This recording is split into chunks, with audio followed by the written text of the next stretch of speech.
Hey everyone, welcome back to our channel.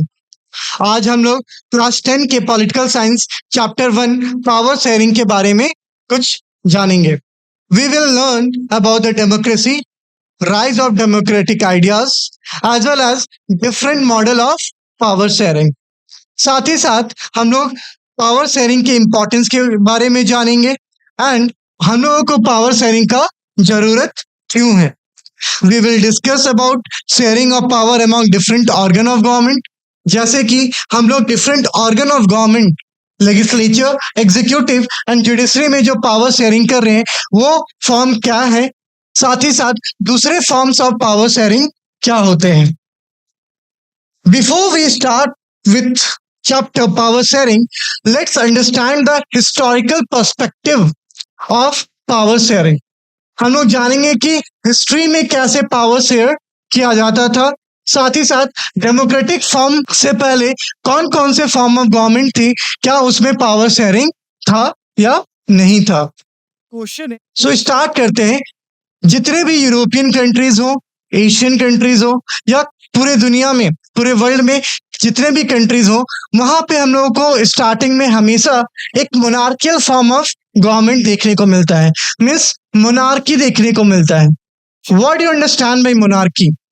Simple meaning है monarchy का Kings rule, जहां पे सारे पावर्स जो है वो वेस्टेड है किसके हाथ में?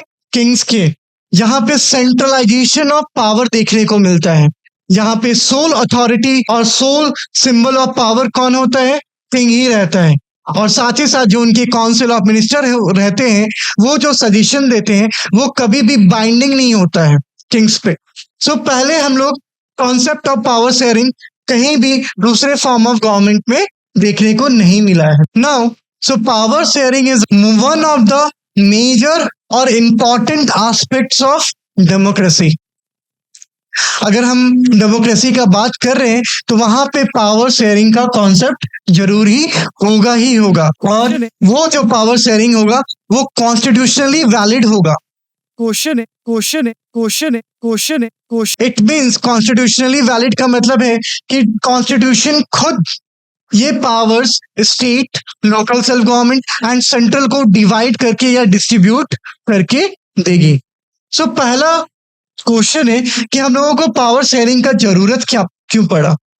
तो इसका सबसे पहला रीजन है लोगों के वॉइस या लोगों के डिमांड और एस्पिरेशन को इंश्योर करना या इंक्लूड करना, means inclusion of demands and aspirations of people. ये पहला रीजन है, सो दैट जो लोग हैं वो डायरेक्टली फ्रीली अपने आप को एक्सप्रेस कर पाए बिना डरे और वो अपने डाइवर्स डिमांड्स को रख पाए। साथ ही साथ दूसरा कारण क्या है कि हम लोग कॉन्सेंट्रेशन ऑफ पावर से बचे रहे, मींस डिसेंट्रलाइजेशन ऑफ पावर हो। डिसेंट्रलाइजेशन ऑफ पावर हो मींस पावर जो है वो डिस्ट्रीब्यूटेड रहे डिफरेंट लेवल ऑफ गवर्नमेंट में, चाहे वो सबऑर्डिनेट हो या इक्वली रिप्रेजेंट कर रहे हो, लेकिन ये जो पावर है वो डिवाइडेड होना चाहिए, डिस्ट्रीब्यूटेड रहना चाहिए डिफरेंट लेवल ऑफ गवर्नमेंट में। पावर शेयरिंग का definition, so power sharing involve distribution of political power among the different level of government. So हमारा डिफरेंट लेवल ऑफ गवर्नमेंट कौन कौन सा है? सो फर्स्ट जो लेयर है वो है सेंट्रल गवर्नमेंट, जो कि एपेक्स गवर्नमेंट है, पूरे देश में राज्य करती है। Then second is state government and third is local self government.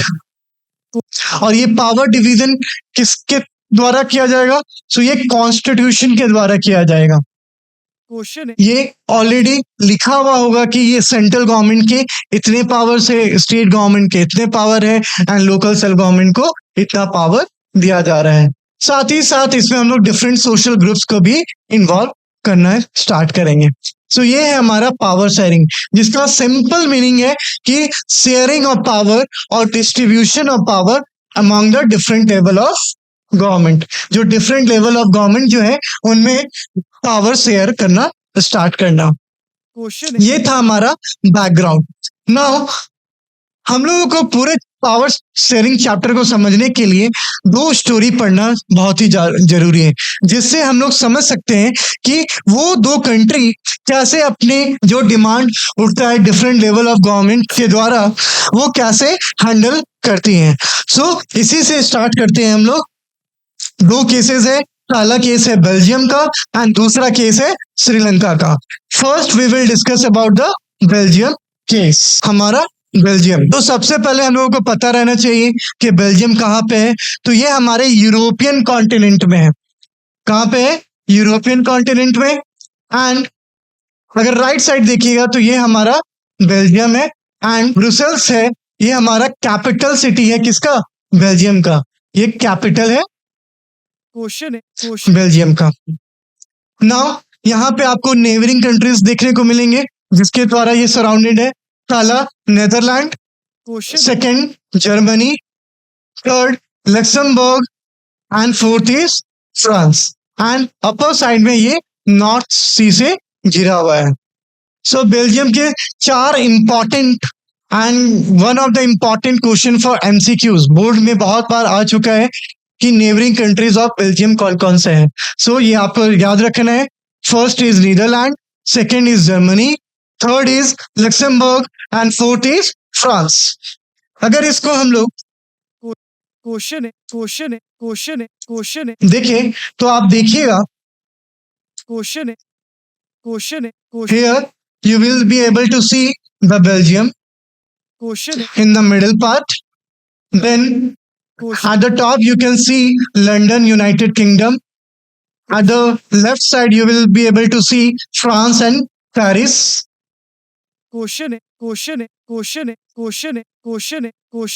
यहाँ पे आपको बेल्जियम देखने को मिल रहा है। फिर यहाँ पे हमारा लक्समबर्ग है जो कि इतना छोटा सा पार्ट है। देन ये पूरा पार्ट जो है ये फ्रांस है और फ्रांस का कैपिटल पेरिस। फिर यहाँ पे जर्मनी है, फिर नेदरलैंड है। टॉप में आपको नॉर्थ सी देखने को मिल जाएगा जो कि यहाँ पे है।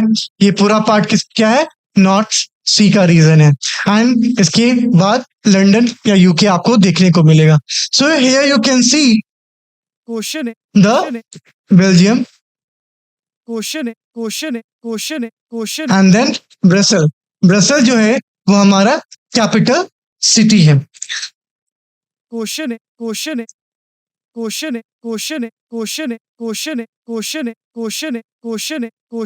So look at here.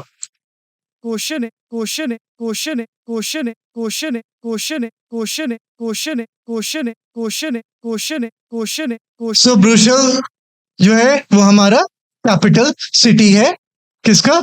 Belgium का।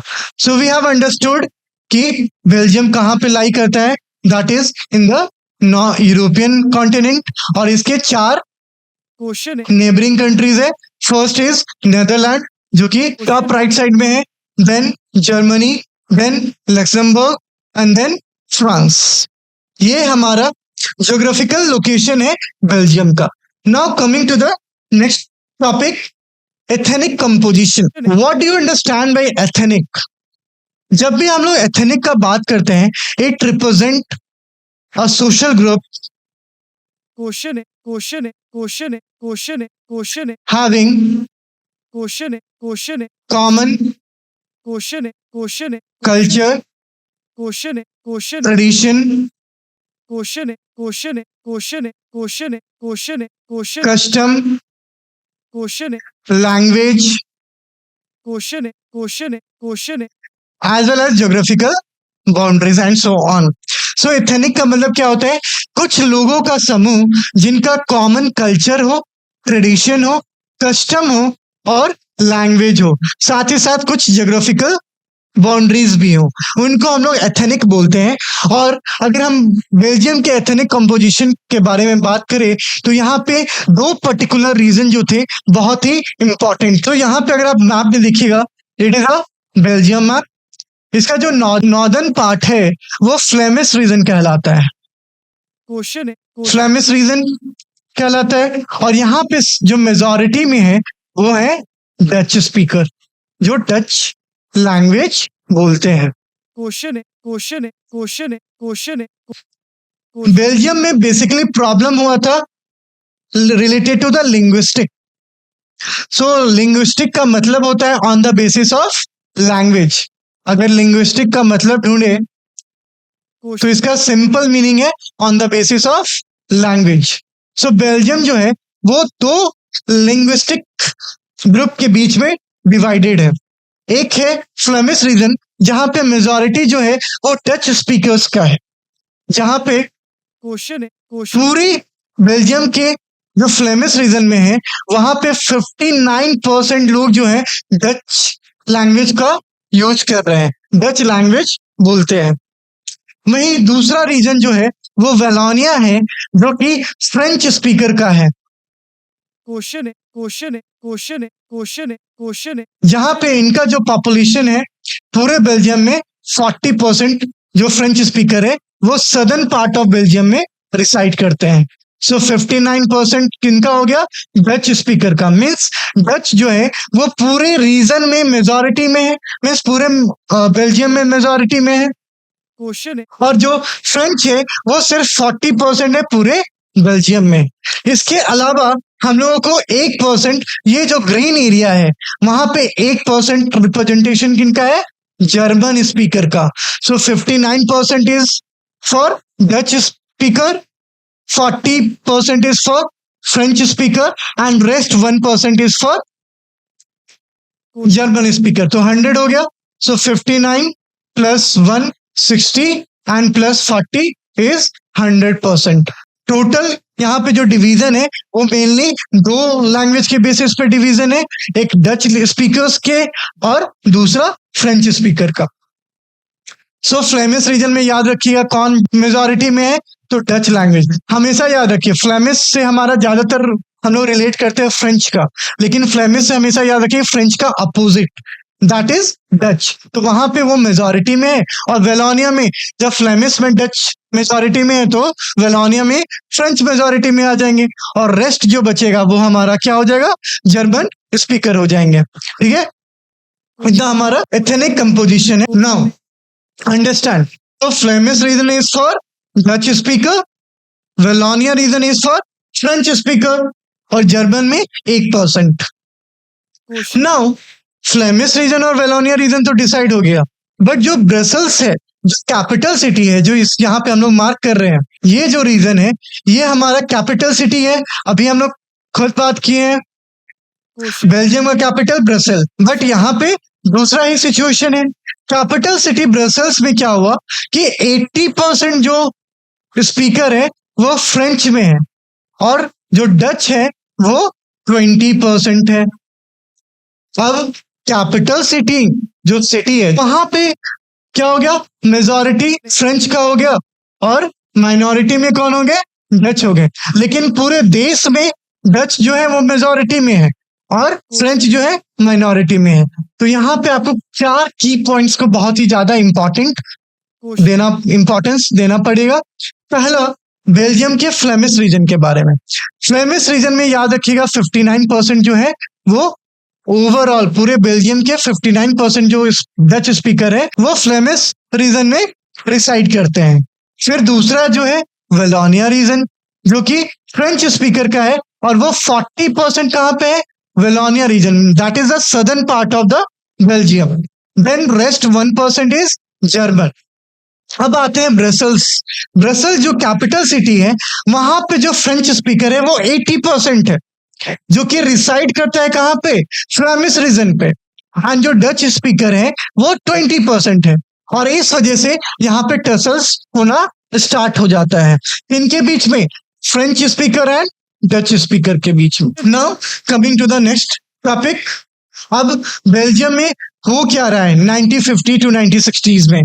बेसिकली 1950s और 1960s में स्टार्ट हो जाता है क्या? Civil war. अगर आप ये इमेज को देखिएगा तो ये एवेंजर्स से लिया गया है, जहां पे एक टीम आपस में दो भाग में बट जा रही है और एक फ्रेंच स्पीकर है और एक डच स्पीकर है। मीन्स एक आयरन मैन की टीम बन जाती है और एक कैप्टन अमेरिका की टीम बन जाती है। जो French speaker basically iron man जहां से बिलोंग कर रहे हैं वो rich section of the society है, ठीक है, क्योंकि आयरन मैन खुद रिच था और इसी वजह से जो फ्रेंच कम्युनिटी था वो बेल्जियम में बहुत ही ज्यादा रिच थे, पावरफुल थे, बट माइनॉरिटी में थे। साथ ही साथ ये एजुकेटेड एंड इकोनॉमिकली डेवलप थे। जो आयरन मैन का जो टीम था वो रिच था, पावरफुल था, एजुकेटेड था एंड इकोनॉमिकली डेवलप्ड भी थे। मीन्स ये सब कौन थे? French speaker. वहीं पे डच जो स्पीकर थे वो कौन थे? ये मेजॉरिटी में थे बट पुअर थे और एजुकेशन और इकोनॉमिक डेवलपमेंट इनका उतना ज्यादा नहीं हो पाया था, जिसके वजह से यहाँ पे स्टार्ट हो जाता है सिविल वॉर। ठीक है, और फिर धीरे धीरे जब वॉर स्टार्ट होता है तो डच स्पीकर जो थे वो अपना रिसेंटमेंट गुस्सा दिखाना स्टार्ट कर देते हैं गवर्नमेंट के अगेंस्ट में ना। फिर स्पेशल केस है, ब्रसल्स जो कैपिटल सिटी था वहां पे फ्रेंच के जो कम्युनिटी थे वो मेजॉरिटी में थे और डच जो थे वो माइनॉरिटी में थे। Now moving to the next topic, accommodation in Belgium. पहले हम लोग को ये समझना होगा कि वहां के जो लीडर एकोमोडेशन क्यों चाहे, because of the regional and linguistic differences. तो वो नहीं चाहते थे कि हमारा जो देश है वो टूट के बिखर जाए अलग अलग लैंग्वेज के बेसिस पे। वहां के जितने भी लीडर्स थे उन्होंने रीजनल डिफरेंसेस को रिस्पेक्ट किया एंड कल्चरल डाइवर्सिटी को एक्सेप्ट किया और इसी की वजह से 1970s टू 1993 के बीच में उन्होंने 4 बार अमेंडमेंट्स किया अपने कॉन्स्टिट्यूशंस। एकोमोडेशन का जनरली मीनिंग है how they resolve the problem. कैसे उन्होंने डिफरेंट डाइवर्सिटी को, लैंग्वेज की डाइवर्सिटीज को, कल्चरल डाइवर्सिटी को एक साथ बेल्जियम में लाके रख दिया। इसके 4 की एलिमेंट्स थे बेल्जियन मॉडल्स के, जिससे हम लोग एकोमोडेशन ऑफ बेल्जियम हम लोग समझ पाएंगे। पहला है equal number of Dutch and French speaking minister in the central level. जो हमारा सेंट्रल गवर्नमेंट था वहां पे equal number of Dutch and French speakers रहेंगे अपार्ट फ्रॉम देयर मेजॉरिटी और माइनॉरिटी। चाहे वो मेजॉरिटी में रहे फ्रेंच या माइनॉरिटी में रहे, ये अब मैटर नहीं कर, दोनों को एक्सेप्ट कर लिए that equal membership. So central government में डच भी इक्वल थे किनके? फ्रेंच के। तो दोनों में पावर शेयरिंग इक्विवेलेंट होना स्टार्ट कर दिया। फिर सेकंड, बहुत सारे जो पावर थे सेंट्रल गवर्नमेंट का वो स्टेट गवर्नमेंट को दे दिया गया। Many powers of the central government have been given a state government. जितने भी बहुत सारे पावर जो सेंट्रल गवर्नमेंट के थे वो स्टेट गवर्नमेंट को दे दिया गया। बट यहाँ पे स्टेट गवर्नमेंट जो थी वो सब ऑर्डिनेट नहीं थी सेंट्रल गवर्नमेंट की, वो इक्विवेलेंट थी सेंट्रल गवर्नमेंट की। मींस स्टेट गवर्नमेंट फ्री थी एंड दोनों सेम प्लेइंग लेवल पे आ चुके थे, कोई भी एक दूसरे के सबऑर्डिनेट नहीं था। थर्ड की element is separate government in Brussels which both have equal powers. जो ब्रसल्स स्पेशल केस था जहां पे फ्रेंच मेजॉरिटी में थे और डच माइनॉरिटी में थे। फ्रेंच इसलिए एक्सेप्ट कर लिए क्योंकि उनको बाकी जगह पे इक्वल पार्टिसिपेशन मिल रहा था other than Brussels and even in the Flemish reason. इस वजह से ब्रुसेल्स में क्या हुआ कि एक सेपरेट गवर्नमेंट बनाया गया जहां पे दोनों को इक्वल पावर दिया गया, even the Dutch as well as the French speaker, दोनों इक्वल पावर शेयर करना स्टार्ट कर दी। एंड द लास्ट जो सबसे की इंपॉर्टेंट है that is the community government, जो कि इंट्रोड्यूस हुआ बेल्जियम मॉडल में। ये यहाँ का सबसे इंपॉर्टेंट एस्पेक्ट्स है बेल्जियन मॉडल का। यहाँ पे कम्युनिटी गवर्नमेंट जो फॉर्म हुआ वो बिलोंग करता था किसी भी एक लैंग्वेज का। वहां पे किसी भी एक लैंग्वेज के कल्चर, ट्रेडिशन, कस्टम, वहां पे डिसीजन लेने का पूरा हक था। जैसे मान लो कि यहाँ पे हमारा जर्मनी है, ये हमारा बेल्जियम का मैप है विद द फ्लैग कलर। तो यहाँ पे जर्मनी है, तो यहाँ पे कम्युनिटी गवर्नमेंट फॉर्म होगा। यहाँ पे German custom tradition and culture को ज्यादा ही प्रैक्टिस किया जाएगा। वहां पे ये लोग फ्री रहेंगे उससे रिलेटेड लॉ बनाने में। अब मान लो अपर पार्ट में हमारा फ्लेमिश रीजन था जहाँ पे डच स्पीकर है। मान लो कि वहां पे फ्रेंच स्पीकर कहीं पे भी है, ठीक है, तो ये इनको अलाउ था कि वो लोग अपने कल्चर को लेके, अपने ट्रेडिशन को लेके, कस्टम्स को लेके वो लॉ बना सकते थे एट द लोकल लेवल, जिसको हम लोग कम्युनिटी लेवल बोलते हैं। तो यहाँ पे यही तरीका था जिससे हम लोग बेल्जियम के डाइवर्सिटी को एकोमोडेट कर पाए। पहला, सेंट्रल लेवल पे हम लोग क्या किए, equal number of Dutch and French speaker को मिनिस्टर्स बनाए। सेकेंड, सेंट्रल गवर्नमेंट के जो कुछ पावर थे वो स्टेट गवर्नमेंट को दे दिया गया एंड वो दोनों इक्विवेलेंट थे, कोई भी सबऑर्डिनेट नहीं था। थर्ड, ब्रुसेल्स में सेपरेट गवर्नमेंट बनाया गया जिनमें दोनों को इक्वल पावर दिया गया। And the last and the most important, community government, जो कि एक पर्टिकुलर डाइवर्सिटी को, एक पर्टिकुलर लिंग्विस्टिक बेसिस पे हम लोग उनको फ्रीडम दिए कि वो अपने हिसाब से लॉ बना पाएंगे। इवन इफ यू कैन सी, ये जो डायग्राम है यहाँ पे French speaker and Dutch speaker दोनों इक्विवेलेंट हो गए after the amendment in the constitution for the 4 times. तो ये याद रखना है कि 1970s से लेके 1993 के बीच में 4 बार अमेंडमेंट्स हुए और जो फ्रेंच कम्युनिटी थी वो एक्सेप्ट कर लेते हैं किनका, डच स्पीकर्स के इक्विवेलेंट पावर शेयरिंग को, क्योंकि डच स्पीकर ने एक्सेप्ट किया था अपने रीजन में फ्रेंच लोगों को। और इसी तरीके से जो रीजनल डाइवर्सिटी था, जो लिंग्विस्टिक बेसिस पर डाइवर्सिटी था, उनको एकोमोडेट किया गया, हैंडल किया गया बाय द बेल्जियम। और इस वजह से even you can see that जो रोड्स पे जो सिंबल्स या साइन बोर्ड्स होते थे वो दोनों लैंग्वेज में अब आने लगे। स्पाइट ऑफ कि वहां पे फ्रेंच कम्युनिटी है या डच कम्युनिटी है, वहां पे French as well as Dutch language दोनों के में साइन बोर्ड्स हम लोगों को देखने को मिलता है।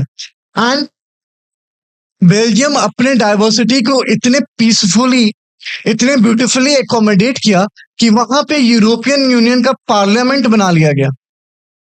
बे- सारे यूरोपियन कंट्रीज क्या किए, जो यूरोपियन यूनियन उनका जो संघ है, वहां उनका पार्लियामेंट जो है वो बेल्जियम में स्टैब्लिश कर लेते हैं। तो यहाँ पे अभी हम लोग देखेंगे कि यूरोपियन यूनियन का पार्लियामेंट कैसा है।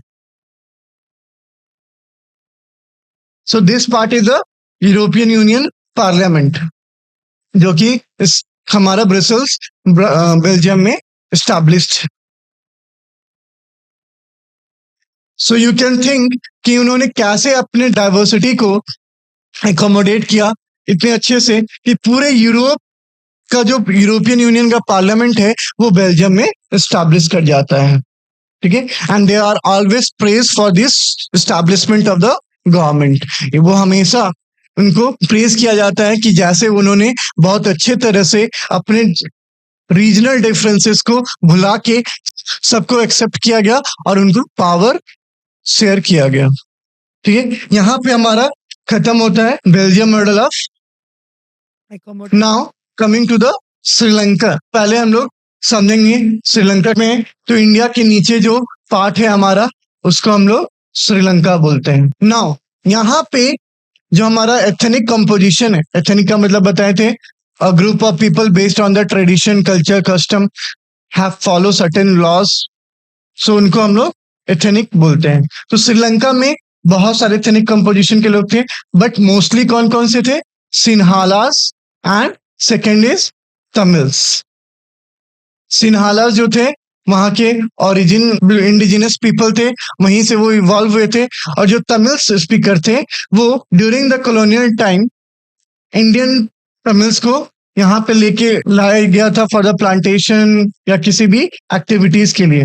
सो वो लोग बहुत लंबे समय तक यहाँ पे रह लिए, तो यहीं पे वो लोग एस्टैब्लिश कर लिए। तो यहाँ पे हम लोगों को देखने को मिलता है 74% is Sinhalas speaker, then 5% is Indian Tamils and Sri Lankan Tamils कितने हो जाएंगे 18%। तो टोटल तमिल्स कितने हो जाएंगे। सो श्रीलंका में जो डिफरेंसेस है लैंग्वेज के बेसिस पे वो सिन्हालाज एंड तमिल के बेसिस, तमिल लैंग्वेज के बेसिस पे है। सो वहां पे जो मेजॉरिटी में कौन है, सिन्हालाज स्पीकर है, उनका परसेंटेज कितना है? 74%। फिर श्रीलंकन तमिल्स है एंड इंडियन तमिल्स है। श्रीलंकन तमिल्स कितने हैं? 13% है। इंडियन तमिल्स कितने हैं? 5% है। इन दोनों को मिला देंगे तो टोटल तमिल स्पीकर कितने हो जाएंगे? 18%। ये तमिल स्पीकर है। नाउ देन 7% इज क्रिश्चियंस, ठीक है। और ये सिन्हाला स्पीकर भी हो सकते हैं और तमिल स्पीकर्स भी हो सकते हैं। बुक में सिर्फ 99% के बारे में दिया हुआ है, 1% के बारे में नहीं दिया हुआ है। तो यहाँ पे 1% जो है वो अदर्स कैटेगरी में आते हैं। जैसे यहाँ पे बर्गर्स कम्युनिटी रहती है। जैसे इंडिया में एंग्लो इंडियंस रहते हैं। एंग्लो इंडियंस किनको बोलते हैं? जो पुर्तगाली, ब्रिटेन के लोग यहाँ पे सेटल डाउन हो गए, यहीं पे शादी कर लिए और यहाँ पे अपने फैमिली को रेस किए, तो उनको हम लोग एंग्लो इंडियंस बोलते हैं। वैसे ही श्रीलंका में भी हुआ, वहां पे पोर्टुगीज, ब्रिटेन के, फ्रांस के लोग वहां पे कुछ सेटल हो गए, तो उनको हम लोग बर्गर्स बोलते हैं, ठीक है। साथ ही साथ मलय कम्युनिटी के, वेदास कम्युनिटीज इंडिजिनस पीपल है वहां के, एंड साथ ही साथ मूर्स जो होते हैं वो अरब ट्रेडर्स थे जो कि यहाँ पे स्टैब्लिश्ड सेटल डाउन हो चुके थे, जो कि आए थे अराउंड 8 to 15 सेंचुरी में।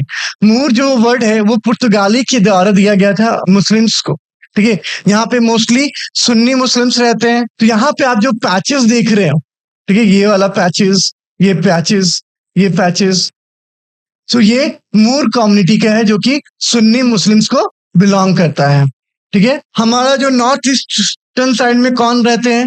तो नॉर्थ ईस्टर्न साइड में हमारे श्रीलंकन तमिल्स रहते थे।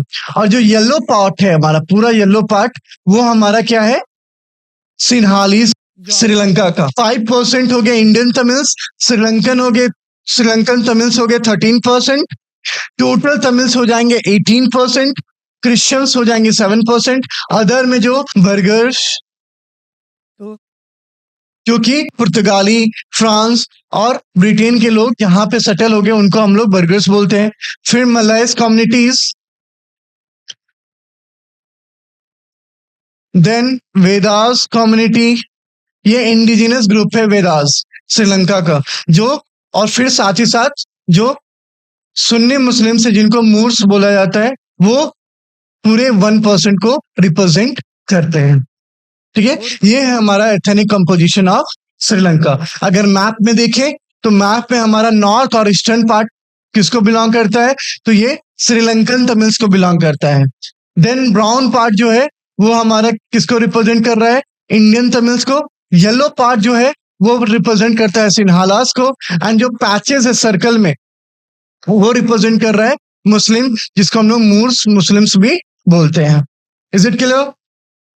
Now coming to the next topic. अब श्रीलंका में जो फॉलो हो जाता है वो मेजॉरिटेरियनिज्म फॉलो किया जा रहा है। इसका मतलब होता है रूल ऑफ द मेजॉरिटी,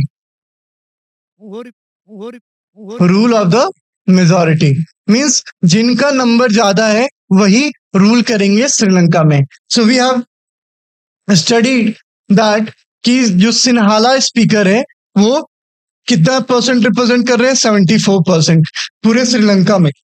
इस वजह से ये लोग क्या आ जा रहे हैं? मेजॉरिटी में, और ये अपना प्रेफरेंशियल ट्रीटमेंट करना स्टार्ट कर देते हैं। तो कैसे श्रीलंका में सिविल वॉर स्टार्ट हुआ? तो सबसे बड़ा जो बीज बोलते हैं सिविल वॉर का, तो वो जैसे श्रीलंका आजाद हुआ, गॉट इंडिपेंडेंस इन 1948। ये याद रखिएगा, श्रीलंका कब इंडिपेंडेंट हुआ? तो ये 1948 में इंडिपेंडेंट हुआ, और वहां पे सिन्हालास की गवर्नमेंट बन गई, और उसी के साथ सीरीज ऑफ मेजोरिटेरियन लॉज होना स्टार्ट हो गया, जिसमें सिन्हालास का सुप्रीमेसी देखने को हम लोगों को मिलता है। वो लोग लॉ जितना भी बनाए सिर्फ सिन्हालास के सुप्रीमेसी को स्टैब्लिश करने के लिए। तो ये कार्टून आप देख सकते हैं कि यहाँ पे एक लाइन, ये हमारा श्रीलंका का नेशनल फ्लैग का सिंबल है। यहाँ पे ये लोग तमिल्स और दूसरे कम्युनिटी को डराना स्टार्ट कर दिए और बोलना स्टार्ट कर दिए कि या तो चले जाओ या तो सेकेंड क्लास सिटीजन का टैग लेके रहा करो। यहाँ पे सिन्हालीज ओनली लिखा हुआ है, मींस जो भी ट्रीटमेंट मिलेगा, जो भी अपॉर्चुनिटी मिलेगा वो सिर्फ सिन्हाला कम्युनिटी को मिलेगा। ठीक है, तो बहुत सारे सीरीज ऑफ लॉज पास किए गए, जिसमें से पहला जो लॉ था वो सिन्हाला ओनली एक्ट लाया गया, जिसको जो कि 1956 में लाया गया। इंडिपेंडेंट कब हुआ श्रीलंका? 1948 में। सो पहला एक्ट कब लाया गया? सिन्हाला ओनली एक्ट लाया गया, दैट इज 1956, जो कि सिन्हाला को एक ऑफिशियल लैंग्वेज बना दिया जाए। साथ ही साथ तमिल को कोई भी प्रेफरेंस नहीं मिलता है, उनको सेकेंड क्लास ऑफ सिटीजन की तरह ट्रीट किया जाता है।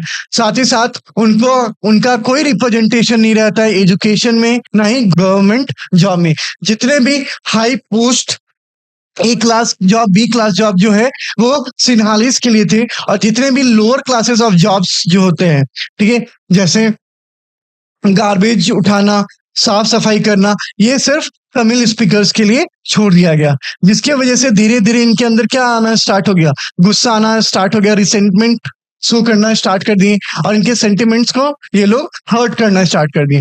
फिर साथ ही साथ उन्होंने प्रेफरेंशियल पॉलिसीज लेके आए, जैसे वो लोग ज्यादातर जो फेवर किसको कर रहे थे? सिन्हालीस को फेवर कर रहे थे। ठीक है, जितने भी गवर्नमेंट जॉब थे, यूनिवर्सिटी के जितने भी पोजीशन थे, वो सिर्फ सिन्हालीस स्पीकर्स को मिलता था और किसी को नहीं मिलता था। और उसके बाद बुद्धिज्म जो है उनका स्टेट रिलीजन बन गया। जैसे इस्लाम जो है वो स्टेट रिलीजन है पाकिस्तान का and Saudi Arab and all this countries का, वैसे ही बुद्धिज्म जो है वो श्रीलंका का स्टेट रिलीजन बन जाता है। अब स्टेट रिलीजन बनने से क्या होगा? ये बहुत ही ज्यादा फेवर एंड प्रमोट करेंगे अपने रिलीजन को, और जिसके वजह से जो दूसरे रिलीजन को बिलोंग करते हैं उनके साथ एट्रोसिटीज दिखने को मिलेगा। जितने भी तमिल्स थे और दूसरे फेथ के लोग थे उनको मार्जिनलाइज कर दिया गया, उनको किनारा कर दिया गया, मीन्स मार्जिनलाइज कर दिया गया। ये सब कारण था जिसके वजह से जो तमिल्स थे और दूसरे जो फेथ के लोग थे वो धीरे धीरे क्या शो करना, अपना गुस्सा दिखाना स्टार्ट कर देते हैं, और इस यही कारण बनता है यहाँ पे सिविल वॉर का। नाउ अब ये सब होने की वजह से वहां पे क्या होता है? रिवॉल्यूशन स्टार्ट हो जाता है, और वो डिमांड करना स्टार्ट कर देते हैं तमिल एल्म का। तमिल एल्म का मतलब ये होता है अ सेपरेट स्टेट और area for the Tamil speakers. इसके बाद तो इम्पैक्ट क्या हुआ? So due to frustration and demand, जो कि कंटिन्यूसली उनको रिजेक्ट कर दिया जा रहा था, इस वजह से उन लोगों की language, culture and political rights को हमेशा इग्नोर किया जा रहा था, जिसकी वजह से उन्होंने अब क्या स्टार्ट कर दिया? रिवॉल्यूशन स्टार्ट कर दिया। एंड तमिल जो थे वो अपने कंट्री से ही एक्सक्लूडेड फील करना स्टार्ट कर देते और वो मूवमेंट लॉन्च कर देते। डिमांड क्या क्या था? तो पहला डिमांड था तमिल लैंग्वेज को राइट मिलना, means recognise Tamil as a official language. जिस तरह सिन्हालास को हम लोग ऑफिशियल लैंग्वेज बनाए हैं, वैसे तमिल को भी एक सेकंड ऑफिशियल लैंग्वेज बनाने का बात होने लगा। साथ ही साथ रीजनल ऑटोनॉमी, ये सबसे इंपॉर्टेंट पार्ट है कि नाउ जो तमिलियंस थे वो रीजनल ऑटोनॉमी का बात करना स्टार्ट कर दिए, मीन्स ये जो नॉर्थ ईस्टर्न पार्ट है उनको आजाद करने का बात करने लगे, दैट वो लोग वहां पे आराम से रह पाए। So greater control over the Tamil populated region in the north east. जितना भी नॉर्थ ईस्टर्न पार्ट था श्रीलंका का, वहां पे मैक्सिमम तमिल स्पीकर थे, तो वो अपने रीजनल एरिया का इंडिपेंडेंस का बात करना स्टार्ट कर दिए। साथ ही साथ इक्वल अपॉर्चुनिटी चाहते थे, किस चीज में? एजुकेशन में, जॉब में एंड अदर अपॉर्चुनिटीज में। अभी हम लोग पढ़े हैं, उन लोगों को जितना भी जॉब प्रोवाइड किया जाता था वो लो क्लास जॉब दिया जाता था, ना ही प्रॉपर एजुकेशन दिया जाता था। वहीं सिन्हालास के लिए यूनिवर्सिटी में प्रोफेसर के लिए गवर्नमेंट जॉब, ये सब फैसिलिटी अवेलेबल था। साथ ही साथ जो भी वो निगोशिएशन कर रहे थे, वो तमिल जो थे वो धीरे धीरे फ्रस्ट्रेट होना स्टार्ट कर दिए थे। क्यों? क्योंकि उनके डिमांड्स को हमेशा गवर्नमेंट के द्वारा क्या कर दिया जाता? रिजेक्ट कर दिया जा रहा था। इस वजह से वो लोग क्या स्टार्ट कर देते हैं?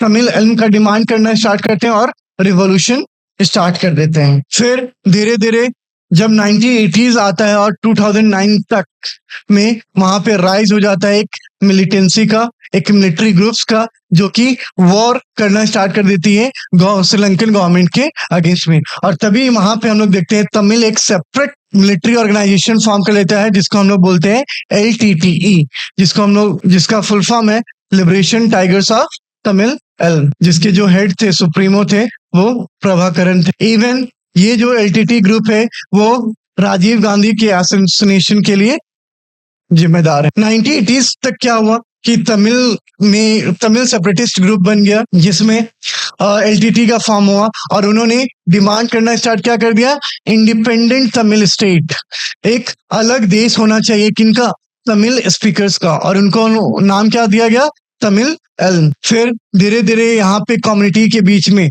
सिन्हालीज और तमिल स्पीकर के बीच में बहुत ज्यादा वॉलेंट क्लास हुआ, कोलाइड होना स्टार्ट कर, वो लोग टसल स्टार्ट कर दी, और 1983 में पूरा फुल फ्लेज वॉर वहां पे। सो बहुत से लोगों वहां पे अपने जान को गंवा देते हैं, 1000 ऑफ पीपल डाइड। फिर बहुत सारा डिस्प्लेसमेंट और रिफ्यूजी बन जाते हैं, उनके पास अब रहने के लिए कुछ है नहीं, को लेके वो असाइलम में रहना स्टार्ट कर देते हैं। साथ ही साथ वॉर की वजह से उनका इकोनॉमिक एक्टिविटी क्या होता है, पूरा खत्म हो जाता है।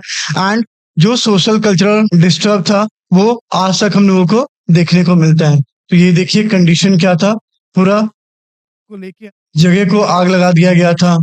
यहाँ पे वुमेन है जो कि इम्पैक्टेड है फ्रॉम दिस वायलेंस, और हमारा जो इकोनॉमिक ग्रोथ था वो पूरा सीधा नीचे की तरफ आ जाता है। को ठीक है, लेके ये पूरा को लेके सिनारियो था हमारा श्रीलंका का। फिर अब 2009 के बाद वो लोग अब रिकवर कर रहे हैं, जहां पे सारे कम्युनिटीज को अब थोड़ा बहुत इक्वल रिप्रेजेंटेशन देखने को मिलता है।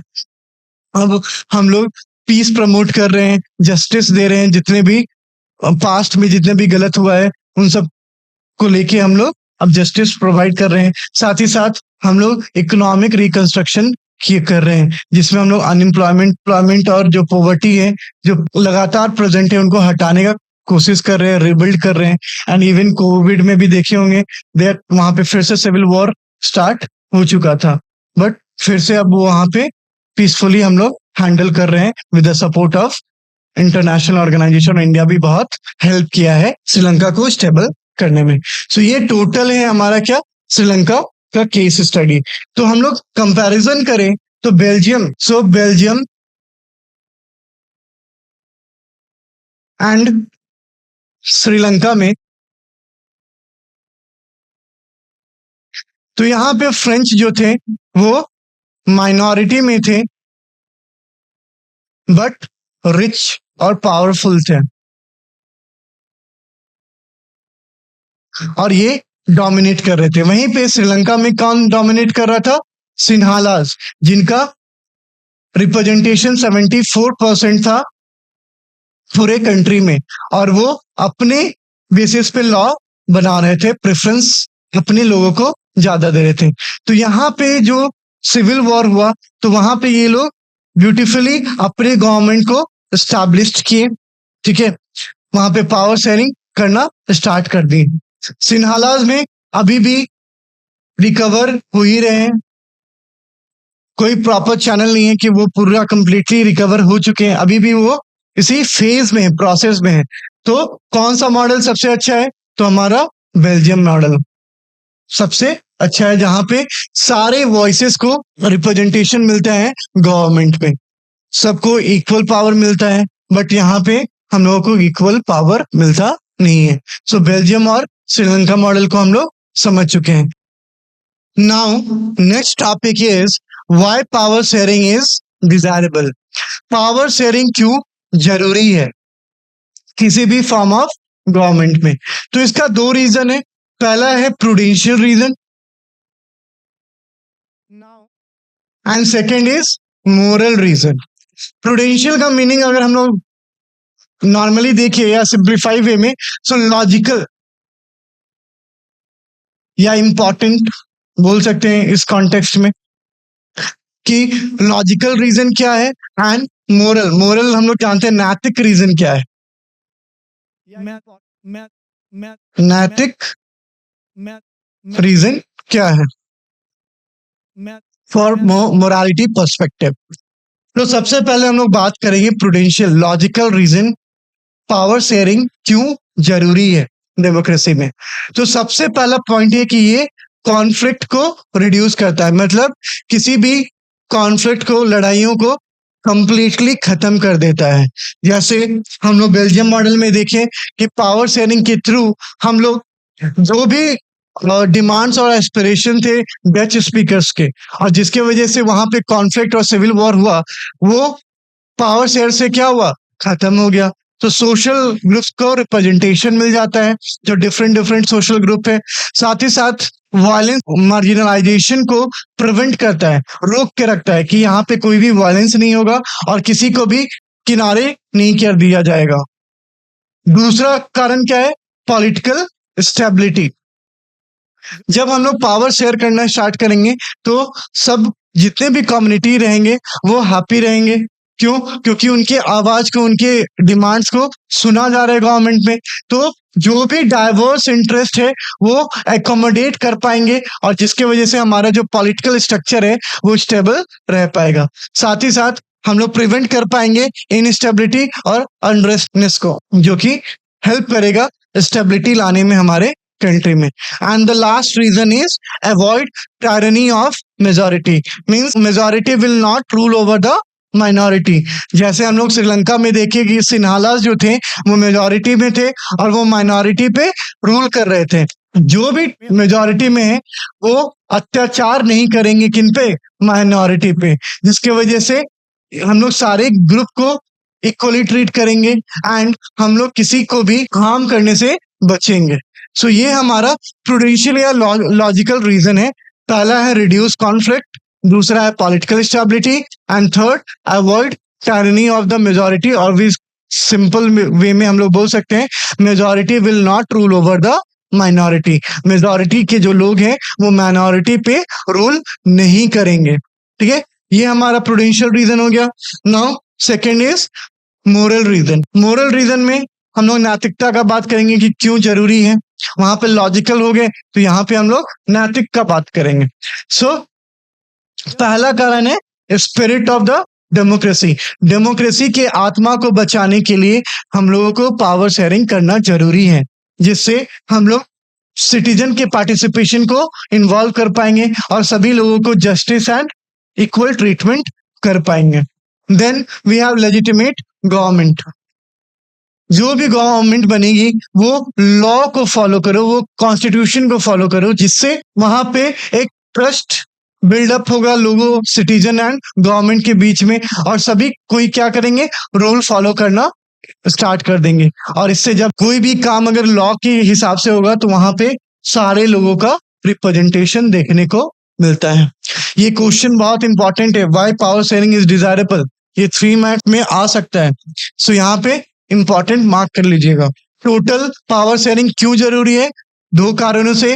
पहला है प्रूडेंशियल लॉजिकल रीजन एंड दूसरा है मोरल रीजन। प्रूडेंशियल रीजन में क्या क्या है, सो पहला है reduce conflict, second political stability, third avoid tyranny of majority, and moral reason में क्या आ जाएगा, डेमोक्रेसी की आत्मा को बचाने के लिए spirit of the, for the sake of the spirit of the democracy, and the second is legitimate government. जो भी गवर्नमेंट फॉर्म हो वो रूल्स के हिसाब से चले, वो लॉ को फॉलो करे, वो वहां के कॉन्स्टिट्यूशन को फॉलो करे। रहते now coming to the next topic, Khalil's dilemma. रहते अब खलील जो है वो कंफ्यूजन में हो गया है because of the power sharing in his country. उसके कंट्री में जो पावर शेयरिंग हो रहा है उसके वजह से उसको अपॉर्चुनिटी नहीं मिल पा रहा है कि वो अपने एम्बिशन को, अपने पॉलिटिकल एम्बिशन को वो फुलफिल कर पाए। सो पहले हम लोग इसके बैकग्राउंड के बारे में जानते हैं। जो खलील है वो बैरूट में, लेबनान वे कंट्री में, जो कैपिटल है बैरूट, वहां पे रहता है। ठीक है, इसके जो फादर है वो ऑर्थोडॉक्स क्रिश्चियन से बिलोंग करते हैं और उसकी जो मदर है वो सुन्नी मुस्लिम से बिलोंग करते हैं। तो खलील के फादर किस कम्युनिटी से बिलोंग करते हैं, तो वो ऑर्थोडॉक्स क्रिश्चियन से बिलोंग करते हैं। रहते हैं एंड रहते हैं जो उसकी मदर है वो सुन्नी मुस्लिम से। कम्युनिटी से बिलोंग करते हैं। रूट जो है वो एक मॉडर्न सिटी की तरह दिखाया गया है जिसमें बहुत सारे मिक्स कल्चर के लोग रहते हैं और बेरूट में बहुत सारे सिविल वॉर भी हुए हैं, फिर भी उसको हम लोग एक एग्जाम्पल की तरह देख रहे हैं कि वो एक मॉडर्न सिटी है जहाँ पे फ्रीडम मिक्स कल्चर को हम लोग प्रमोट कर रहे हैं।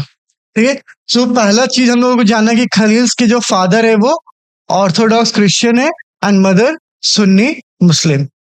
नाउ अब लेबनान को हम लोग समझेंगे कि वो कहाँ पे है। So you can C middle east Asia में आप लोग देख सकते हैं कि ये जो पार्ट है yellow part that is Lebanon जो है वो सीरिया के साथ अपना बाउंड्री शेयर कर रहा है। Then they have border with Israel, ठीक है, एंड इधर हमारा मेडिटेरियन सी देखने को मिलेगा। ठीक है, तो ये इजराइल एंड सीरिया के साथ अपना बॉर्डर शेयर कर रहा है। तो यहाँ पे आप लोग को इजिली समझ में आएगा।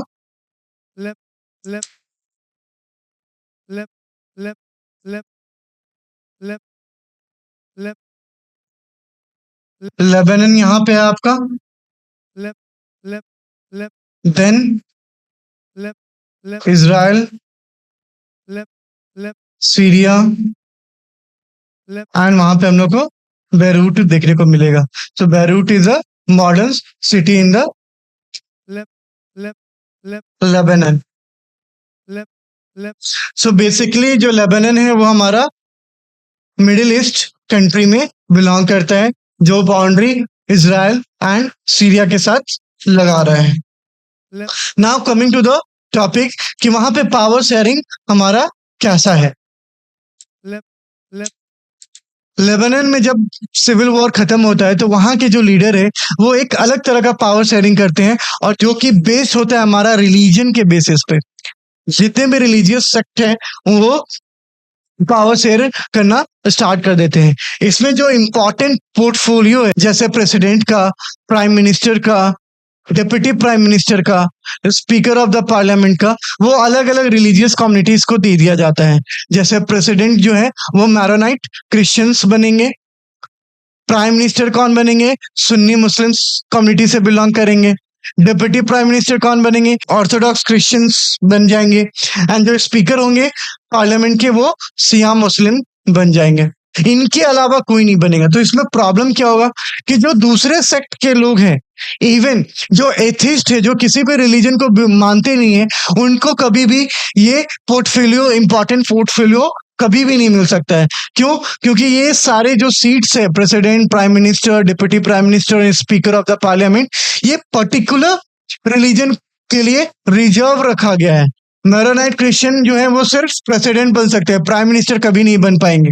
सुन्नी मुस्लिम जो है वो सिर्फ प्राइम मिनिस्टर बन सकते हैं, डिप्टी प्राइम मिनिस्टर, प्रेसिडेंट कभी नहीं बन पाएंगे।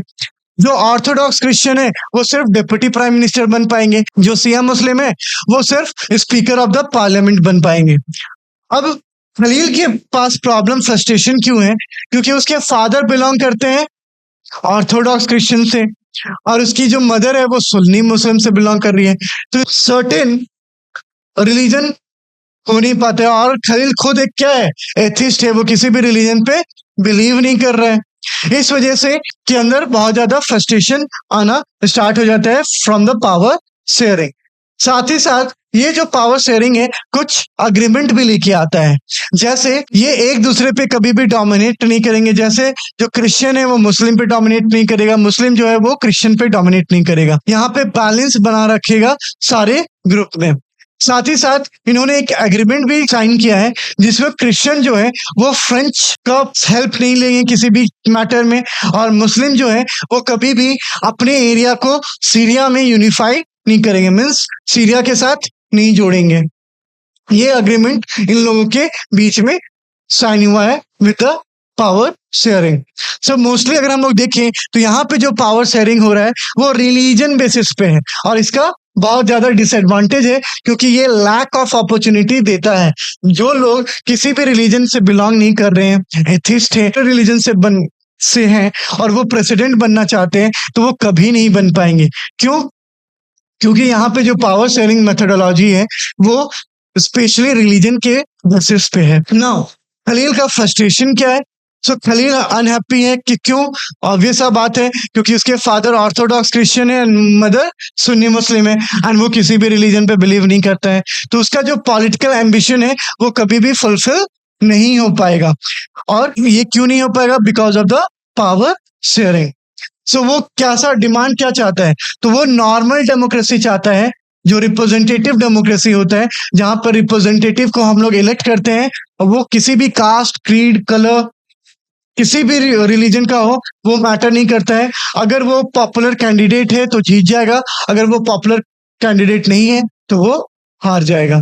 सिंपल। सो वो किस पे बिलीव करता है? वो रिप्रेजेंटेटिव डेमोक्रेसी या नॉर्मल डेमोक्रेसी पे बिलीव करता है और वो वैसा ही डेमोक्रेसी चाहता है अपने कंट्री। नाउ एल्डर्स पर्सपेक्टिव, जो उनके बूढ़े बुजुर्ग हैं, उनका पर्सपेक्टिव क्या है कि ये जो पावर शेयरिंग है बहुत ही इंपॉर्टेंट है, क्योंकि ये पीस लेके आ रहा है।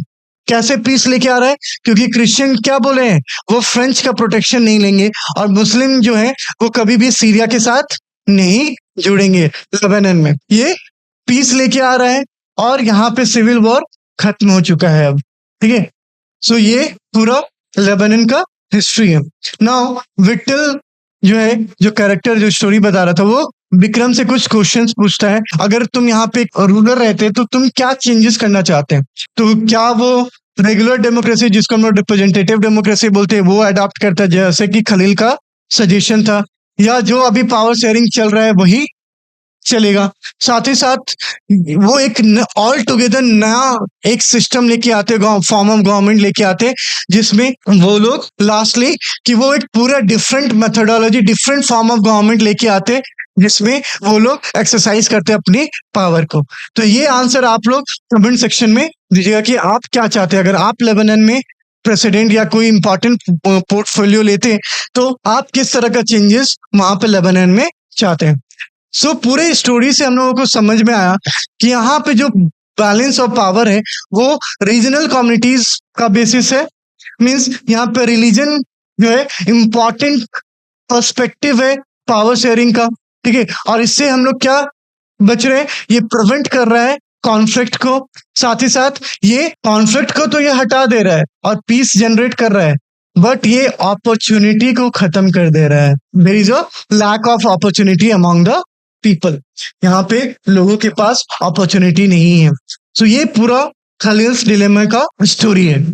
Now moving to the next topic, that is form of power sharing. Power sharing के भी अलग अलग फॉर्म है, जैसे horizontal power sharing, vertical power sharing, sharing power among the social groups, then political parties के साथ शेयर करना and pressure groups के साथ शेयर करना। ये अलग अलग पावर शेयरिंग। हम लोग अभी तक क्या पढ़ लिए? पावर शेयरिंग क्यों जरूरी है, 2 केस स्टडी पढ़ लिए कि पावर शेयरिंग वहां पे कैसे हुआ, बेल्जियम एंड श्रीलंका में। फिर पावर शेयरिंग लेबनान में कैसा है, रिलीजियस बेसिस पे है। अब हम लोग पढ़ेंगे कि पावर शेयरिंग का दूसरा स्वरूप क्या है, दूसरा फॉर्म क्या है, दूसरा तरीका क्या क्या है। सो पहला है splitting between government branches. Means हम लोग हॉरिजॉन्टल पावर शेयरिंग का बात करते हैं। जब भी हम लोग हॉरिजॉन्टल पावर शेयरिंग का बात करेंगे तो हम लोग बात करते हैं लेजिस्लेचर, एग्जीक्यूटिव एंड जुडिशरी का। ठीक है। लेजिस्लेचर क्या करता है? लॉ बनाने का काम करता है। एग्जीक्यूटिव क्या करता है? लॉ को एग्जीक्यूट करता है, लागू करवाता है। एंड जुडिशरी क्या करता है? एडजुडिकेट करता है। मीन्स वो देखता है कि जो भी लॉ बना हुआ है वो कॉन्स्टिट्यूशनली वैलिड है या नहीं है।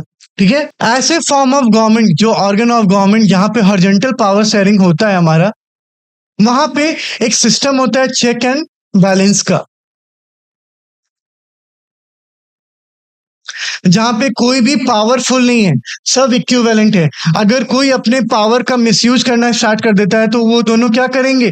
वो उनको प्रिवेंट करेंगे ओवर पावर होने पे। ठीक है। सो ये चेक एंड बैलेंस सिस्टम बहुत ही इंपॉर्टेंट है, जिससे जो लेजिस्लेचर और एग्जीक्यूटिव जो भी कोई काम करेंगे तो जुडिशरी उन पे चेक करेगा। और अगर जुडिशरी अपने पावर को ओवर रीच कर रहा है तो लेजिस्लेचर और एग्जीक्यूटिव है वो उनको चेक डाउन करेंगे from over limiting their power. ठीक है, इंडिया में लेजिस्लेचर और एग्जीक्यूटिव साथ में काम करते हैं, लेकिन अमेरिका में देखें तो लेजिस्लेचर अलग काम करता है, एग्जीक्यूटिव अलग काम करता है और जुडिशरी अलग काम करता है, बट इंडिया में दोनों साथ काम करते हैं। सो ये चेक डाउन करेगा किनको, लेजिस्लेटिव एंड एग्जीक्यूटिव को, ठीक है, एंड लेजिस्लेटिव एंड एग्जीक्यूटिव किसको चेक डाउन करेंगे, जुडिशरी को। इसी को बोलते हैं हमारा horizontal power sharing. Then we have vertical power sharing. So यहाँ पे लेवल ऑफ गवर्नमेंट पे हम लोग पावर शेयर करना स्टार्ट कर देते हैं।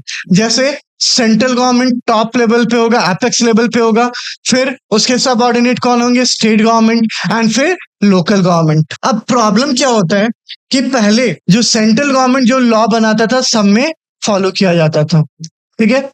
इसके वजह से जैसे आप लोग समझिए कि आपके एरिया में पानी का डिमांड है और सेंट्रल गवर्नमेंट वो एनालाइज नहीं की और वो डायरेक्ट देना स्टार्ट कर देती है कोल्ड ड्रिंक। वहां पे डिमांड है पानी का और वो लोग कोल्ड ड्रिंक दे रहे हैं। वहां पे रोटी का डिमांड है, वहां पे वो लोग पिज्जा दे रहे हैं, ठीक है। सो ये हमारा जो अप्रोच होता है वो थोड़ा अच्छा नहीं होता है। इसको हम लोग बोलते हैं टॉप टू बॉटम अप्रोच, ठीक है। so so so so so so जो अप्रोच सही है वो क्या है, so so so bottom to top approach. यहाँ पे बॉटम होगा और ये टॉप होगा। बॉटम के लोग जो हैं, जो ग्रास रूट लेवल के जो लोग हैं, वो अपने डिमांड एंड एस्पिरेशन को रखेंगे। फिर जो मिडिल वाले हैं वो टॉप लेवल पे जाएंगे एंड फिर टॉप वाले लोग पॉलिसी फॉर्मुलेट करेंगे और उनको सारा बेनिफिट्स देंगे। तो इसको हम लोग बोलते हैं बॉटम टू टॉप अप्रोच। जैसे नीति आयोग, ये हमारा कौन से अप्रोच से फॉलो कर रहा है, तो bottom to top approach follow कर रहा है। Now coming to the vertical sharing. So vertical sharing में हम लोग देखते हैं कि वर्टिकल का मतलब होता है स्ट्रेट लाइन अपवर्ड की तरफ। तो यहाँ पे टॉप पे कौन होगा, सेंट्रल गवर्नमेंट, मिडिल में कौन होगा, state government, and grass root level पे कौन होगा, लोकल गवर्नमेंट। ये सीरीज और ये सब ऑर्डिनेट होते हैं एक दूसरे के। तो यहाँ पे नेशनल गवर्नमेंट जो है वो पूरे देश के सब्जेक्ट मैटर पे वो लॉ बनाएगा, जैसे डिफेंस, फॉरेन पॉलिसी। वहीं पे जो स्टेट है वो स्टेट और रीजनल, स्कूल, रोड, एंड हर एक लेवल का अपना अपना रिस्पॉन्सिबिलिटी है और वो अपने लेवल पे किसी को भी इंटरफेयर करने नहीं देते हैं और वो अपने पूरा कंट्रोल रखते हैं अपने लेवल पे। ये होता है हमारा वर्टिकल पावर शेयरिंग।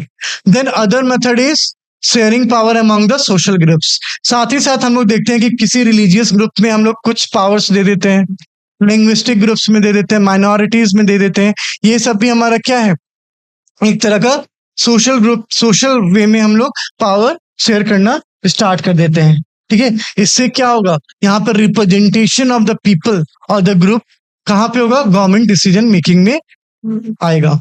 साथ ही साथ आप लोग सुने होंगे ट्रेड यूनियन के बारे में। वो भी एक तरह का क्या है, एक सोशल ग्रुप है जो कि प्रेशर करता है company and even the on the government कि वो लोग उनके लिए डिसीजन ले, ठीक है।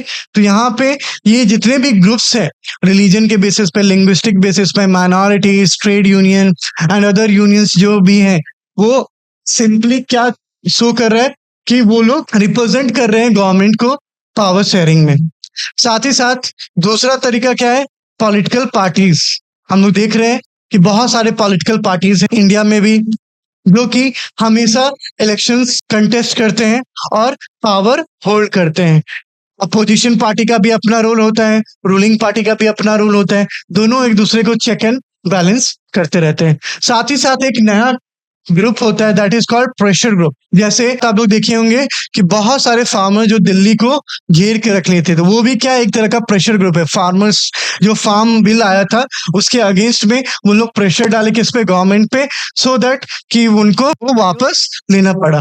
तो ये कुछ ग्रुप्स है जो गवर्नमेंट के डिसीजन मेकिंग पे इम्पैक्ट डालते हैं और इससे हमारा क्या रहता है, डेमोक्रेसी जो रहता है वो हेल्दी रहता है, जहाँ पे हर एक की आवाज को हम लोग सुन पाएंगे। Is it clear? तो यहाँ पे हमारा चैप्टर होता है खत्म। नाउ अब हम लोग टॉपिक वाइज प्रैक्टिस क्वेश्चन करना स्टार्ट करते हैं। सो पहला जो टॉपिक है Belgium and Sri Lanka, first page है हमारा आई थिंक। सो वहां से हम लोग टोटल 10 क्वेश्चन लिए हैं। ये इंपॉर्टेंट क्वेश्चन है फॉर योर एग्जाम पर्सपेक्टिव। पहला क्वेश्चन है which country share a border with the Belgium. Already हम लोग बात कर चुके हैं, Netherland, Germany, Luxembourg and France. 4 country border share करते हैं बेल्जियम के साथ, तो यही हमारा आंसर होगा। So answer France, Netherland, Germany and Luxembourg. Then which language is predominantly spoken in the Flemish region. बताए थे फ्लेमिश में हमेशा फ्रांस याद आता है, बट इसका अपोजिट है, that is Dutch speakers. So Flemish region में हमारे कौन से लोग हैं, तो डच स्पीकर्स। तो सी ऑप्शन हमारा सही हो जाएगा। In the capital city Brussels what percentage of people spoke French. So हम लोग ऑलरेडी पढ़े हैं कि ब्रसल एक स्पेशल केस था, जहां जो कि कैपिटल सिटी है, और वहां पे फ्रेंच मेजॉरिटी में थे और डच माइनॉरिटी में थे। और फ्रेंच जो मेजॉरिटी में थे वो कितने परसेंटेज में थे, 80% में थे, एंड जो माइनॉरिटी डच स्पीकर थे वो 20% में होंगे। तो इसका आंसर क्या हो जाएगा, 80% फ्रेंच स्पीकर ब्रसल्स में रहते हैं। विच community was relatively rich and powerful. So French के पास ज्यादा पावर था और वो ज्यादा रिच थे, तो हमारा कौन सा हो जाएगा, वही रूल कर रहे थे, तो हमारा फ्रेंच स्पीकिंग पॉपुलेशन जो था वो रिच एंड पावरफुल था। What percentage of Sri Lanka population are Sinhalese speaker. सो हमारा सिन्हालाज स्पीकर के परसेंटेज कितने थे, तो सिन्हालाज मेजॉरिटी में थे, तो उनका परसेंटेज कितना हो जाएगा, 74%। हम लोग ऑलरेडी डिस्कस किए। Now question number 6, why was the tension between the Dutch speaking and the French speaking community in Belgium?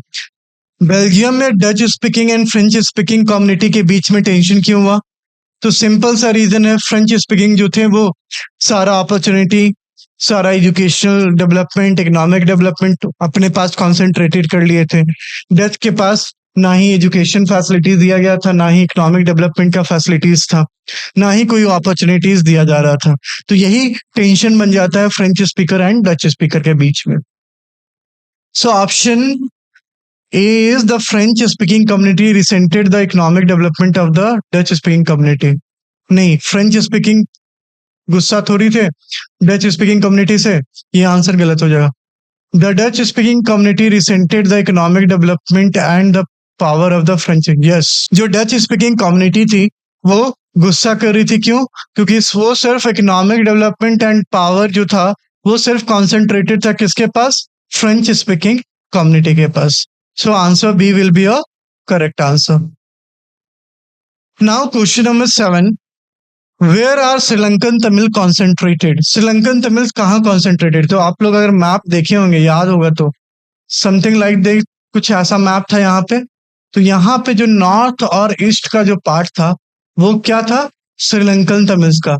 ये पूरा येलो पार्ट था वो सिन्हालास का। बीच में जो ब्राउन पार्ट था वो इंडियन तमिल्स का, और कुछ कुछ पैचेस में थे वो थे Muslims, that is Moors Muslims.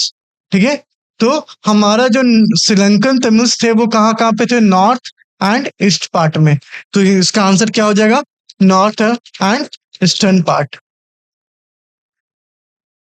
So answer will be your C, north and east of the country. Now question number 8, what religion do most Sinhala speaking people in Sri Lanka follow? Sinhala speaker सबसे ज्यादा जो religion कौन सा follow करते थे, already we know कि उन्होंने Buddhism को अपना स्टेट रिलीजन बना लिया था, तो वो लोग किसको फॉलो करेंगे, बुद्धिज्म को। Question number 9, what could happen if ethnic tension are not manage in Sri Lanka like Belgium and Sri Lanka. ये क्वेश्चन पूछ रहा है कि क्या होगा अगर किसी कंट्रीज में जो एथनिक टेंशन जो है वो बेल्जियम और श्रीलंका की तरह उसको मैनेज नहीं किया जाएगा। तो ये क्या हो जाएगा, option A lead to conflict and possible partition, improve economic, improve तो कभी नहीं होगा, इंक्रीज पॉलिटिकल हार्मनी कभी नहीं होगा, बूस्ट टूरिज्म कभी नहीं होगा। So answer will be your lead to conflict and possible partition. Conflict हमेशा होते रहेगा, वहां पे वायलेंस देखने को मिलेगा, और लास्टली वहां पे पार्टीशन हो जाएगा, बंटवारा हो जाएगा लोगों के बीच में। What could happen in Sri Lanka due to the Sinhala's community majority?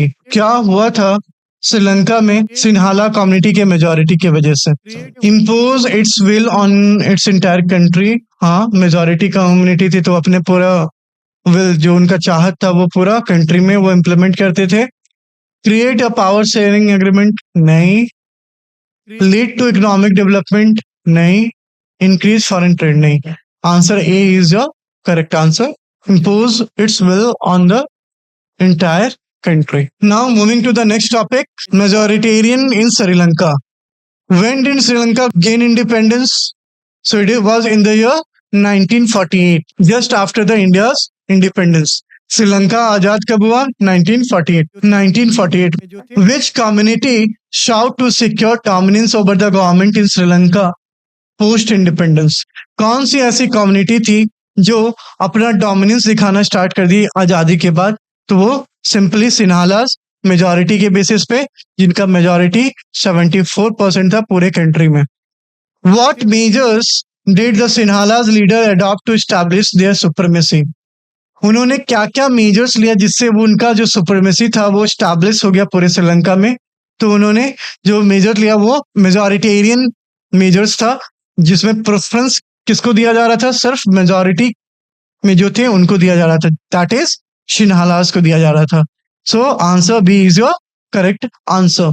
In which year was an act passed to recognize Sinhala as the only official language? So it was a year in 1956. 1956 को Sinhalese language को हम लोग officially implement कर दिया गया था श्रीलंका में।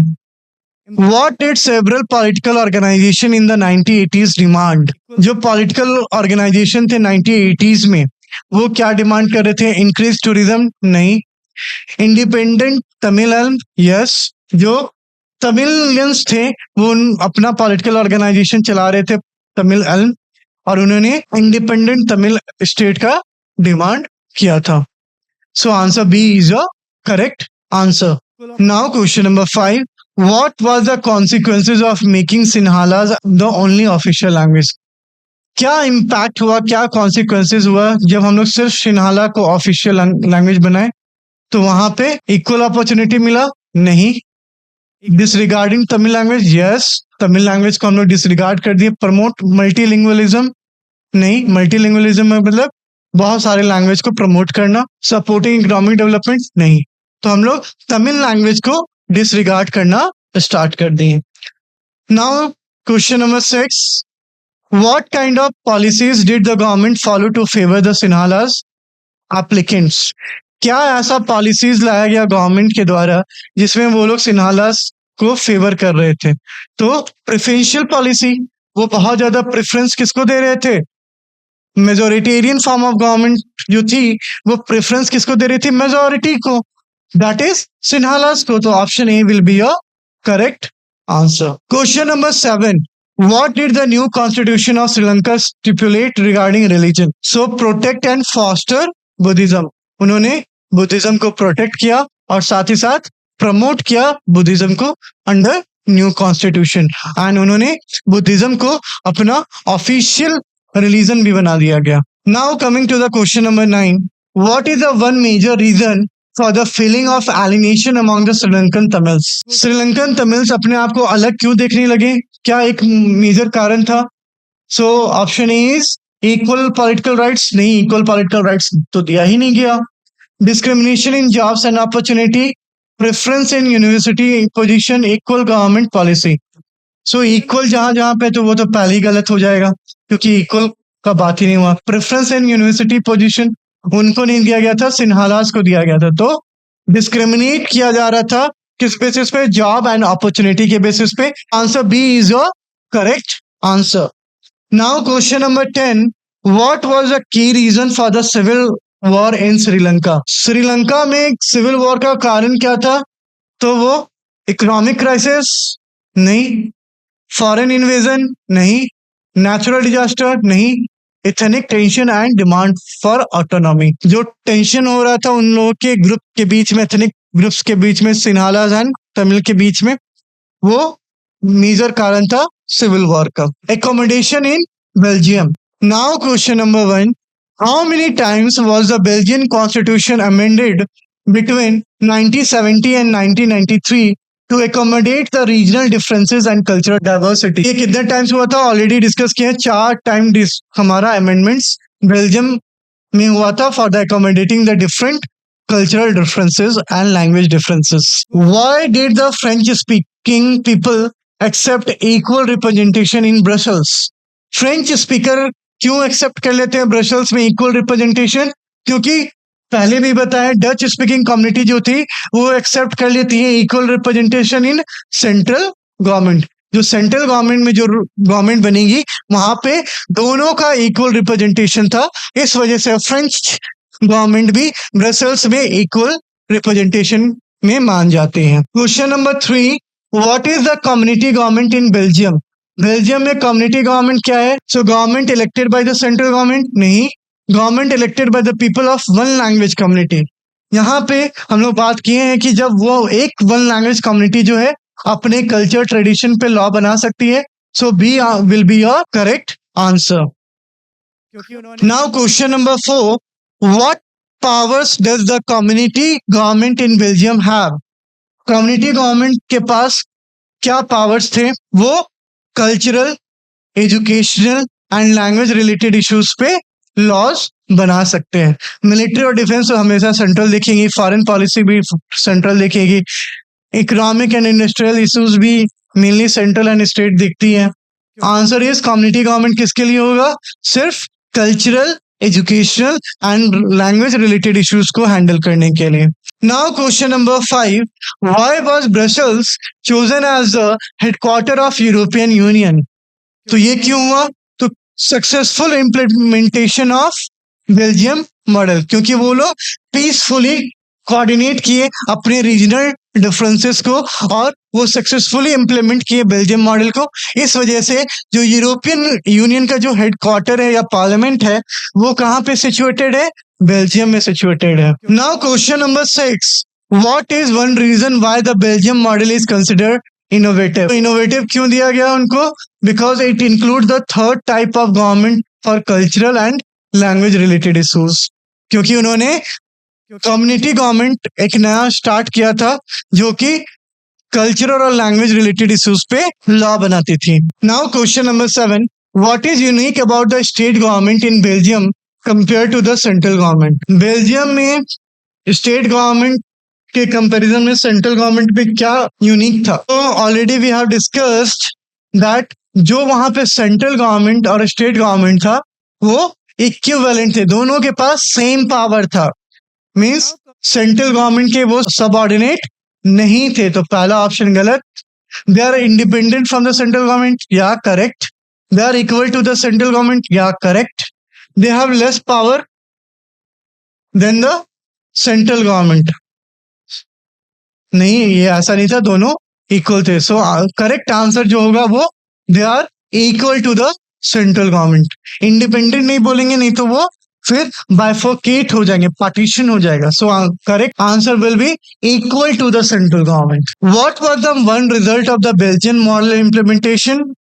Increase civic strife, division of country on linguistic basis, avoidance of civic strife and possible division, economic downfall. Sir ये सी. हम लोग जो सिविल वॉर है या जो सिविल कॉन्फ्लिक्ट और जो पॉसिबल डिवीजन था उसको हम लोग रेस्ट्रिक्ट कर पाएंगे, अवॉइड कर पाएंगे. Now question number 9, what does the Belgian constitution prescribe about ministerial representation in the central government? तो representation of ministers in the central government Belgium model में कैसा था? तो वहां पे इक्वल रिप्रेजेंटेशन था. किसका? Dutch speaker and French speaker का. So answer B will be your correct answer. Now question number 10, which community in Belgium have equal representation in Brussels? कौन सी कम्युनिटी को इक्वल रिप्रेजेंटेशन दिया गया था ब्रसल्स में? Same Dutch and French. C will be your correct answer. Dutch and French speaker जो थे वो इक्वल रिप्रेजेंट कर रहे थे even in the central as well as Brussels जो कैपिटल सिटी था. Now coming to the last topic of the practice question, that is why power sharing is desirable. Why power sharing is considered good for reducing conflict between social groups? क्यों power sharing माना जाता है अच्छा है? क्योंकि उससे जो conflict है वो कम हो जाता है बहुत सारे social group में. तो यहाँ पे क्या है? Because it reduces the possibility of conflict. B will be your correct answer. Question number 2. What term describe the oppressive rule of the majority over the minority? कौन सा term हम लोग use करते हैं जब कोई majority rule करता है minority? Then it is called tyranny of the majority. Majority का शासन. What is deeper reason why power sharing is beneficial for democracy? Power sharing क्यों जरूरी है? हम लोगों को यहाँ पे centralized power नहीं, promote economic growth कुछ हद तक, avoid social interaction नहीं, it is the very spirit of the democracy. हाँ, डेमोक्रेसी की आत्मा के लिए ये बहुत जरूरी है. उसके बेसिक टेनेंट्स, उसके बेसिक प्रिंसिपल्स को बचा के रखने के लिए पावर शेयरिंग बहुत जरूरी है for the democracy. C will be your correct answer. What type of government is considered legitimate in the democracy? किस तरह के गवर्नमेंट को हम लोग legitimate मानते हैं डेमोक्रेसी में? One where citizens are excluded from participation? No. One where power is concentrated in the majority? No. One where citizens through participation acquire a stake in the system? Correct. One where only economic decisions are shared? सिर्फ economic नहीं, political, social, सारे decision share करना चाहिए. So option C will be your correct answer, जहां पे equal participation रहता है in every system. Now question number 5. What are the two sets of reason given in favour of power sharing called? Power sharing में क्या दो set of reason दिया गया? सो हम लोग पढ़ चुके हैं, prudential and moral. So option C will be your correct answer, prudential and moral, logical and moral. Now question number 6. What do prudential reason for power sharing emphasize? Power sharing will bring out better outcomes. Yes. Power sharing is unnecessary. No. Centralized decision making is better. No. Economic benefit are the only concern. No. So power sharing will bring out better outcome. Power sharing से बहुत सारे better outcome आ सकते हैं. Now moving to the next topic, forms of power sharing. Question number 1. Why did the idea of power sharing emerge? Power sharing के idea emerge क्यों हुए? First option, to consolidate the political power in one place, in opposition to the notion of undivided political power, to increase the speed of decision making, to centralize the authority. Idea of power sharing emerge इसलिए हुआ है क्योंकि पहले हमारा क्या था? Centralisation of power. ठीक है. सो इसी के अपोजिट में जो नोशन था हमारा अनडिवाइडेड पॉलिटिकल पावर, उसी के रिएक्शन में हमारा ये पावर शेयरिंग इमर्ज हुआ है. Why should political power be distributed among as many citizen as possible in democracy? Political power क्यों डिस्ट्रीब्यूट करना चाहिए लोगों के बीच में डेमोक्रेसी में? तो पहला ऑप्शन है टू सेंट्रलाइज डिसीजन मेकिंग. नहीं, डिसीजन मेकिंग क्या होगा? डिसेंट्रलाइज्ड होगा. To ensure quick enforcement of decision, to give everyone a voice in shaping the public policies. Quick decision क्यों नहीं हो सकता है? जैसे हम लोग पावर डिसेंट्रलाइज करेंगे तो हमारा जो डिसीजन मेकिंग है वो डिले होगा, ना कि फास्ट होगा. The C option will be your correct answer, so that कि जो हर एक कोई है अपने वॉइस को शेप दे पाए पब्लिक पॉलिसीज में. Question number 3. What is horizontal distribution of power? Horizontal distribution पढ़े थे जब डिफरेंट ऑर्गन ऑफ गवर्नमेंट में हम लोग पावर शेयरिंग करते हैं, जैसे कि legislative, executive and judiciary. Legislative, executive and judiciary. तो ये option number B will be your correct answer.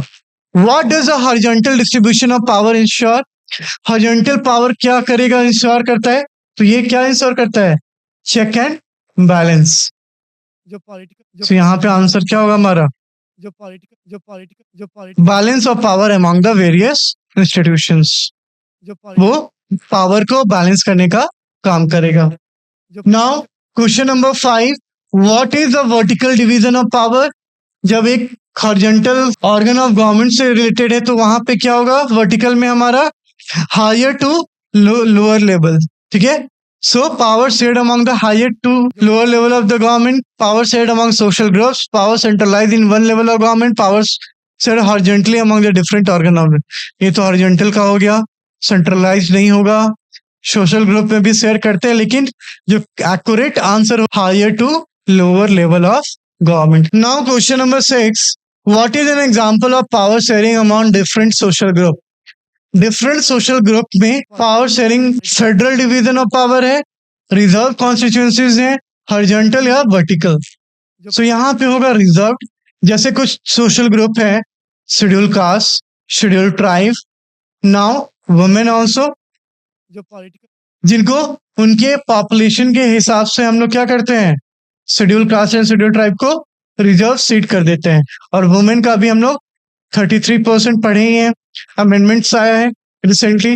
तो पंचायत लेवल पे, ग्रास रूट लेवल पे, लोकल सेल्फ गवर्नमेंट हमारा 33% रिजर्वेशन था ही. नाउ अब सेंट्रल पार्लियामेंट में भी और लेजिस्लेटिव असेंबली में भी वुमेन के लिए रिजर्व कर दिए. तो कुछ सोशल ग्रुप्स के लिए हम लोग कॉन्स्टिट्यूएंसीज जो होते हैं वो रिजर्व कर देते हैं. Now question number 7, Why are reserved constituencies used in India? So ये क्यों यूज किया जाता है? To give socially weaker section and women representation. जो socially weaker section है उनको रिप्रेजेंट करने के लिए. So B will be your correct answer.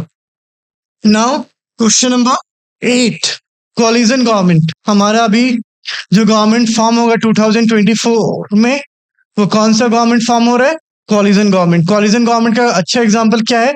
अभी इंडिया जो पॉलिटिकल अलायंस है वो कॉलिजन. जब कॉलिजन गवर्नमेंट सिंपली क्या होता है, जब कुछ पार्टी एक साथ मर्ज हो जाते हैं, कोलाइड हो जाते हैं to share the political power, उनको हम लोग कॉलिजन गवर्नमेंट बोलते हैं. तो इसका आंसर क्या होगा? A government form by an alliance of 2 or more parties. Option number C, एक ऐसा गवर्नमेंट जो अलायंस 2 या 2 से अधिक पार्टीज के द्वारा बनाया जाता है. Now question number 9, what do power sharing arrangement ensure in contemporary democracy. अभी के डेमोक्रेसी में पावर शेयरिंग का अरेंजमेंट कैसा है? Option number A, powers remain within one group. नहीं, वन ग्रुप में तो पावर शेयरिंग होता ही नहीं है. Power is distributed among various groups. Correct. Power is centralized. नहीं. Power is shared among military group. नहीं. So option B is the correct answer. जब हम लोग बहुत सारे ग्रुप्स के बीच में पावर शेयर करना स्टार्ट करेंगे तो ये हमारा कंटेम्परेरी डेमोक्रेसी का एग्जांपल है. जैसे अभी हमारा जो हम लोग रिजर्व किए हैं कॉन्स्टिट्यूएंसीज फॉर द वुमेन, ये क्या दिखा रहा है कि हम लोग पावर जो है डिस्ट्रीब्यूट कर रहे हैं डिफरेंट सोशल ग्रुप्स में. Question number 10, last question from this chapter, which of the following is an example of power sharing at a local level in India. So ये आंसर लोकल लेवल पे कौन सा होगा? Simple सा, panchayat and municipalities, जिसको हम लोग लोकल सेल्फ गवर्नमेंट. सो ये हमारा आंसर हो जाएगा ऑप्शन नंबर सी. सो यहाँ पे हम लोग पूरे एमसीक्यूज टॉपिक वाइज पूरा कवर कर लिए हैं. सो ये हमारा रिवीजन भी हो जाएगा पूरा टॉपिक. अब आपको सिर्फ क्या करना है, एक बार वीडियो देख लीजिए और एक बार रीड कर लीजिए, आपका सारा टॉपिक कवर. एंड एग्जाम में भी इससे बाहर कुछ भी पूछने वाले नहीं है. Now coming to the cartoon section, there are 2 cartoon, first and second. So पहले कार्टून में बात करें तो ये जो घोड़ा है वो क्या दिखा रहा है? डेमोक्रेसी को. एंड डेमोक्रेसी जो है वो सारे लीडर्स को खींच रहा है. इसमें एक कैरेक्टर जो है वो है बुश एंड दूसरे पुतिन. सो बुश बोल रहे पुतिन को कि वी गोटा कीप द रेन टाइट. ये जो घोड़ा रेन बोल रहे हैं आप, ये हम लोगों को इसको पकड़ के रखना है टाइटली. मीन्स इवन जो फ्रीडम दे रहे हैं, जो फर्स्ट डेमोक्रेटिक कंट्री है अमेरिका, वो भी ये इस नोशन पे बिलीव करते हैं कि हम लोगों को ज्यादा फ्रीडम नहीं देना है. There should be a restricted freedom. ठीक है, फ्रीडम विथ रेस्ट्रिक्शंस. सो ये लोग दैट्स वाई इसके घोड़े को लगाम को, डेमोक्रेसी के लगाम है उसको खींच के रख रहे हैं, जो कि दिखा रहा है, पोर्ट्रे कर रहा है कि there should be restrictions in democracy also. हम लोगों को डेमोक्रेसी में भी कुछ कुछ रेस्ट्रिक्शंस लाना चाहिए. कंप्लीट फ्रीडम नहीं देना चाहिए. अगर कंप्लीट फ्रीडम देंगे तो हमारे देश में पार्टीशंस हो सकते हैं, सोशल ग्रुप इमर्ज हो सकते हैं, जो कि पूरे देश को तोड़ के रख सकते हैं, बाइफर्केट कर देंगे.